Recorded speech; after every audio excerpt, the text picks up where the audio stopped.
Hello students. Solutions के पिछले lecture में हमने किया था ऑस्मोसिस, और ऑस्मोसिस में हमने पढ़ा था कि जब दो सॉल्यूशंस को एक सेमी परमेएबल मेम्ब्रेन से सेपरेट करते हैं तो सेमी परमेएबल मेम्ब्रेन से सॉल्वेंट मॉलिक्यूल्स पास कर सकते हैं, लेकिन सॉल्यूट मॉलिक्यूल्स उसमें से पास नहीं कर सकते। तो सॉल्वेंट मॉलिक्यूल्स लोअर कंसंट्रेशन से हायर कंसंट्रेशन की ओर मूव करते हैं, जिसे हम ऑस्मोसिस कहते हैं। तो आज हम सेमी परमेएबल मेम्ब्रेन्स क्या होती हैं, उनकी क्या थ्योरीज हैं, कैसे वर्क करती हैं, तो आज हम सेमी परमेएबल मेम्ब्रेन्स या अर्ध पारगम्य झिल्ली जिसे कहते हैं उसके बारे में और जानेंगे। तो सेमी परमेएबल मेम्ब्रेन्स उसकी भी होती है, पर्चिन पेपर को भी यूज़ करते हैं, एनिमल ब्लैडर को भी यूज़ करते हैं, एग के अंदर की एक पतली सी झिल्ली होती है उसको भी सेमी परमेएबल मेम्ब्रेन है वो भी। लेकिन जो लैब में परफेक्ट सेमी परमेएबल मेम्ब्रेन हम यूज़ करते हैं वो होती है कॉपर फेरोसाइनाइड की। उसको हम यूज़ करके आगे भी जहाँ जो भी हमें प्रैक्टिकल्स करने हैं वो हम करते हैं। तो वो है कॉपर फेरोसाइनाइड की। तो उसको हम बनाते कैसे हैं पहले हम वो करते हैं, और सेमी परमेएबल मेम्ब्रेन्स की थ्योरीज करेंगे उसके बाद। तो देखिए, सबसे पहले ये वेसल लेते हैं हम, हाइलाइटर का उपयोग करूँ। ये वेसल आपको दिख रहा है, ये पोरस वेसल लेते हैं हम। पोरस वेसल ले लिया और देखते हैं कि इसके पोर्स एक जैसे ही हों।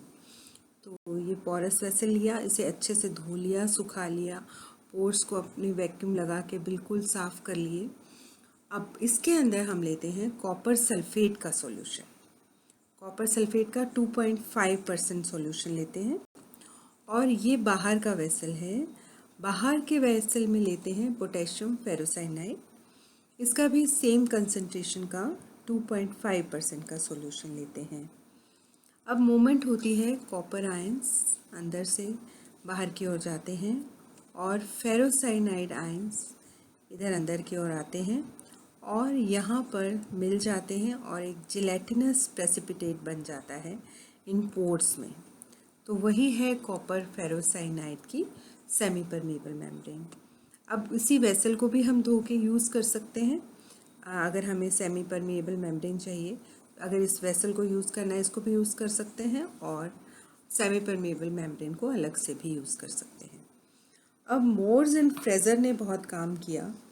तो मोर्स एंड फ्रेजर ने क्या किया, ये इसमें इलेक्ट्रोड्स लगा दिए और इलेक्ट्रिसिटी पास करके इसको और जल्दी से बन जाती है आजकल ये मेम्ब्रेन।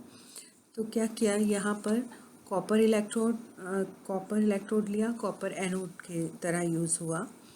ये आपका वेसल है, पोरस वेसल। इसके अंदर है कॉपर सल्फेट सॉल्यूशन 2.5%, और इसमें है कॉपर एनोड।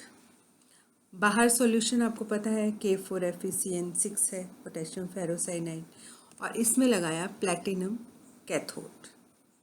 ये एनोड कैथोड, और अब इलेक्ट्रिसिटी पास की, कॉपर आयंस मूव किए बाहर की ओर, और और फेरोसाइनाइड आयन हुए अंदर की ओर, और यहाँ पर आकर ये प्रेसिपिटेट हो गए। जैसे प्रेसिपिटेट हुए ये बेल बजनी शुरू हो जाएगी और आपको पता चलेगा कि ये सिंथेसिस कंप्लीट हो गया है। तो बहुत जल्दी हो जाता है इससे प्रोसेस। तो मोर्स एंड फ्रेजर ने इस प्रोसेस को इलेक्ट्रिसिटी द्वारा कंडक्ट किया। तो ये हो गई कैसे हम बनाते हैं कॉपर फेरोसाइनाइड। और जनरली जो अभी तक यूज़ होती थी वो एनिमल मेम्ब्रेन्स यूज़ होती थी, पर्चिन पेपर यूज़ होता था, but they are not perfect ones. तो ये बहुत हाई क्वालिटी, और ये लैब में हम इजीली यूज़ कर सकते हैं। अब थ्योरीज क्या है सेमी परमेबिलिटी की। फर्स्ट थ्योरी सीव थ्योरी है, जिसे दिया गया था ट्रॉबे ने भी काफ़ी काम किया सेमी परमेबिलिटी पर।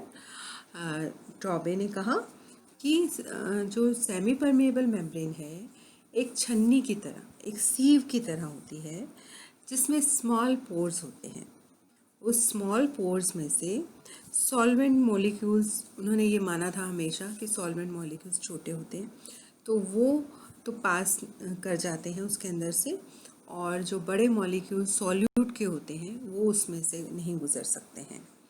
तो ये सीव थ्योरी दी गई थी, लेकिन अभी तो ये इतनी मान्य नहीं है। उसके बाद आई सॉल्यूशन थ्योरी। सॉल्यूशन थ्योरी में कहा गया, हर्माइट ने दी थी, उसमें कहा गया कि एक सेमी परमेबल मेम्ब्रेन है।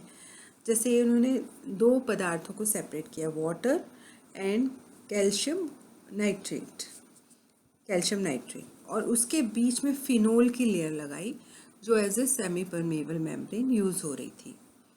अब वाटर फिनोल सॉल्यूबल है, तो वाटर तो उस लेयर में से पास हो गया, लेकिन कैल्शियम नाइट्रेट फिनोल में सॉल्यूबल नहीं था, तो कैल्शियम नाइट्रेट नहीं पास हुआ।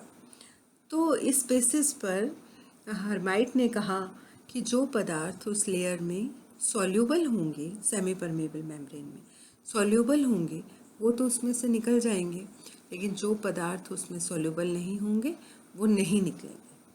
बट ये थ्योरी भी आजकल मान्य नहीं है इतनी। नेक्स्ट है एड्सॉर्प्शन थ्योरी। आते हैं एड्सॉर्प्शन थ्योरी या अधिशोषण सिद्धांत।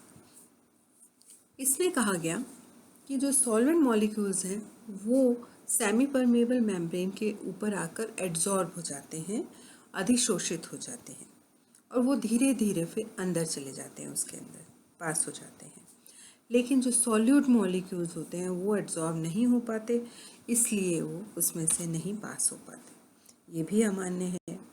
तो आजकल की जो थ्योरी है वो है, जिसको बहुत मान्य है, वो है कैपिलरी थ्योरी, या इसको वेपर प्रेशर थ्योरी भी कहते हैं। ये थ्योरी कहती है कि ना तो सॉल्वेंट मॉलिक्यूल्स पास हो सकते हैं इसमें से, सेमी परमेबल मेम्ब्रेन से, ना सॉल्यूट मॉलिक्यूल्स पास कर सकते हैं। क्या पास हो सकती है? सिर्फ इनकी वाष्प, वेपर्स, ना तो सॉल्यूट मॉलिक्यूल्स ना solvent molecule, only the vapours of solute and solvent can pass through the semi permeable membrane. और जो सेमी परमेबल मेम्ब्रेन है वो छोटी छोटी कैपिलरीज की बनी है। आपने लैब में कैपिलरीज ट्यूब देखी, मेल्टिंग पॉइंट निकालते हैं तो बारीक बारीक कैपिलरी ट्यूब होती है। तो उन्होंने ये कहा, ये थ्योरी दी कैलेंडर ने 1908 में। उन्होंने कहा कि बारीक कैपिलरी ट्यूब से बनी हुई है मेम्ब्रेन, और उसमें से ना तो सॉल्यूट ना सॉल्वेंट पास कर सकता है, तो पास कर सकता है तो उनकी वाष्प। अब आपको पता है वेपर प्रेशर सॉल्वेंट का ज़्यादा होता है, सॉल्यूशन का कम होता है। तो जब सॉल्वेंट का वेपर प्रेशर ज़्यादा है, उसके वेपर ज़्यादा हैं, तो वो तो पास कर जाता है लेकिन सॉल्यूट नहीं कर पाता। तो ये है थ्योरी, चार थ्योरी, जिसमें से अभी जो मान्य थ्योरी है वो है कैपिलरी थ्योरी। और क्योंकि वाष्प लेते हैं हम, इसको वाष्प दाब theory, the vapour pressure theory भी कहते हैं। तो ये थ्योरीज थी कि कैसे वर्क करती है सेमी परमेबल मेम्ब्रेन।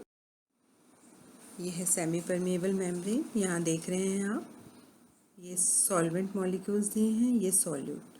तो सॉल्वेंट मॉलिक्यूल्स पास कर पा रहे हैं इसमें से, और सॉल्यूट मॉलिक्यूल्स नहीं कर पा रहे। तो आप चारों देख चुके हो।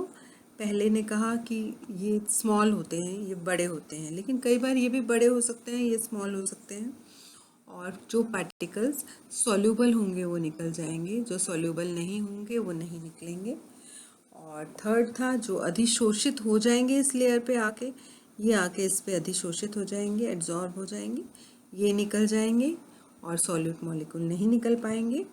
और लास्ट थ्योरी थी कि ना तो ये निकल सकते हैं ना ये निकल सकते हैं, सॉल्यूट ना सॉल्वेंट, सिर्फ उनके वेपर्स इसमें से निकल सकते हैं। इसके पोर्स कैपिलरी ट्यूब्स की तरह बहुत स्मॉल होते हैं। थैंक्स स्टूडेंट्स, आज हमने किया सेमी परमेबल मेम्ब्रेन, इसके सभी सिद्धांत, कैसे वर्क करती है सेमी परमेबल मेम्ब्रेन। और ये बहुत ज़रूरी था आपको, ऑस्मोसिस क्योंकि आप पढ़ रहे हो, ऑस्मोटिक प्रेशर हम आगे पढ़ेंगे, तो सेमी परमेबल मेम्ब्रेन के बारे में आपको जानना बहुत ज़रूरी था कि किस तरह से ये वर्क करती हैं। और आपके एग्ज़ाम में ये क्वेश्चंस भी आते हैं कि थ्योरीज ऑफ सेमी परमिएबिलिटी, या कई बार आपके नोट्स में आ जाता है कि ये कैपिलरी थ्योरी के बारे में पूरा लिखो, या आपके पास सिंथेसिस कैसे करते हैं सेमी परमिएबल मेम्ब्रेन का, तो आपको ये डायग्राम के साथ आपको बताना है कि किस तरह से सिंथेसिस किया जाता है। पहले तो किया जाता था बिना इलेक्ट्रिसिटी के, और अब मोर्स एंड फ्रेजर ने इस पे सुधार किया और इलेक्ट्रोड्स रख के और इलेक्ट्रिसिटी पास करके इसको बनाना शुरू किया। और अब आपको पता चल जाता है जब सेमी परमिएबल मेम्ब्रेन सिंथेसाइज हो जाती है तो बेल बज जाती है उसमें, तो मॉडर्न है तो बन जाता है। तो थैंक यू स्टूडेंट्स।